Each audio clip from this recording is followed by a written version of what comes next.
Olá, viajantes! Depois desse período de férias em que eu, vocês, viajamos para outros lugares, voltemos à nossa viagem comum. O papo hoje é sobre nacionalismo na literatura brasileira. Vamos de vinheta primeiro.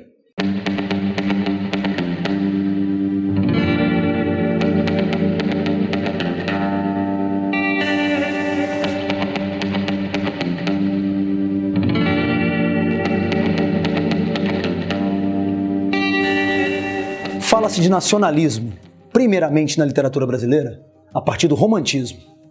Tanto que a nossa literatura é dividida em duas eras. A era colonial, formada por quinhentismo, barroco e arcadismo, manifestações literárias produzidas antes da independência, e o romantismo, que começa em 1836 e é, portanto, a primeira manifestação literária produzida após a independência, ocorrida em 1822. De 1836 para cá, falamos de era nacional da literatura brasileira. Pois bem, sabemos que essa primeira geração, essa primeira fase, esse primeiro momento, esse embrionário processo de construção da ideia de nação, teve seu início no romantismo. Tanto na poesia quanto na prosa nós tivemos representações. Todos vocês se recordam, talvez, de Gonçalves Dias, o grande poeta nacionalista da primeira geração da poesia romântica, e José de Alencar, aquele que chamou para si a responsabilidade por construir um painel nas suas obras narrativas que retratasse as diversas características daquilo que se entendia como Brasil. Um traço que é relevante para que você se recorde em uma eventual prova é que esse nacionalismo é um nacionalismo que não está buscando a valorização da cultura ainda tão fortemente. Os traços por meio dos quais nós identificamos o nacionalismo no romantismo são a exaltação da natureza, ou seja, daquilo que constituía o território, e a construção de um símbolo étnico que nos representasse identitariamente, o índio. Paremos para pensar na questão da exaltação da natureza. Por que essa fixação com a natureza? As palmeiras, o sabiá, de que nos fala Gonçalves Dias na Canção do Exílio, já não estavam aqui? Foram recém-incorporados pós-independência? Não, já estavam. O que muda, portanto? Muda a nossa forma de olhar para eles. Muda esse sentimento que agora é diferente em função de isso não ser mais deles, mas nosso. Não ser mais algo que se dá em proveito deles, portugueses, mas nosso. Percebam que essa noção diferenciada sobre o território, essa nova percepção acerca da terra brasileira e de tudo que nela há, esse sentimento de que isso reverter-se-ia num processo de melhoria das nossas condições, isso cria ou auxilia na criação, no reforço desse sentimento de nacionalidade. Outra característica importante, além dessa terra, desse território, daquilo que nos representa, né, em termos territoriais, é essa questão étnica, que coube ao índio. O que foi dito à época é que o índio foi representante exatamente em função de ser o único genuinamente nativo. Ele é autóctone, originário daqui. Sem dúvida que sim, né? Brancos e negros vieram para cá. Mas é bom que nós nos lembremos de que algo não podia ser dito, mas que estava ocorrendo. Houve uma certa lusofobia nesse primeiro momento. Como é que nós construiríamos uma nacionalidade, um símbolo de nacionalidade, que fosse branco, se é do branco que a gente acaba de se afastar? E o negro era escravo.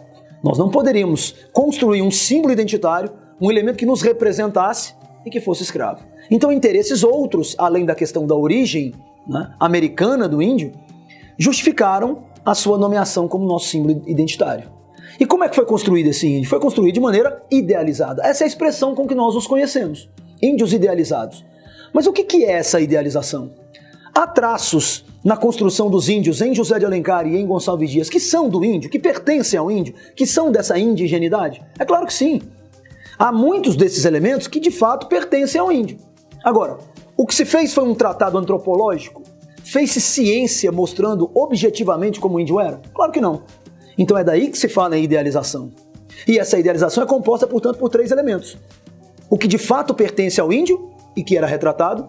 Segundo, uma hiperbolização. Como assim? Características que efetivamente o índio possuía, mas que são mostradas com um nível de intensidade exagerado. Vamos ao exemplo? O Guarani. O índio é guerreiro. Isso é da natureza dessa cultura. O macho, o homem dentro da cultura indígena, haverá de lutar, haverá de se preparar para combater o outro, para enfrentar elementos da natureza. Então é natural que o índio seja forte. Isso não é uma invenção, não é uma idealização. Mas a intensidade com que isso é mostrado pode ser. Peri enfrenta 200 aimorés. Peri arranca uma palmeira com um abraço e um tranco de braços no final do enredo. Essa hercúlea força, esse exagero na manifestação de algo que lhe é inerente, é que a gente chama de hiperbolização. E a idealização? A idealização, aí sim, é a atribuição a esse índio de caracteres que não lhe são naturais. Então nós temos características próprias do índio intensificadas e hiperbolizadas e características que não são correspondentes a ele. Essa tríade de atribuições resulta nessa imagem superlativizada do índio, a que nós sinteticamente denominamos de idealização. Os parâmetros eram, obviamente, o modelo do cavaleiro medieval, que era o símbolo do herói romântico. Por quê? Porque no momento da formação dos Estados Nacionais, no momento da gestação das nações europeias, era esse indivíduo que matava ou morria em nome da manutenção ou da expansão do seu território na Europa. Esse era o símbolo de lá. O índio vai ser o símbolo de cá. Caso você tenha gostado desse rápido raciocínio sobre nacionalismo através do indianismo no romantismo, dê o seu like, divulgue o vídeo, divulgue o canal Viagem de Clio, ajude-nos a ajudar você e mais outras pessoas.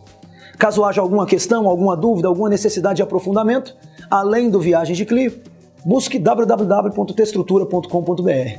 Nós nos veremos aqui para mais viagens, muitas mais. Um abraço.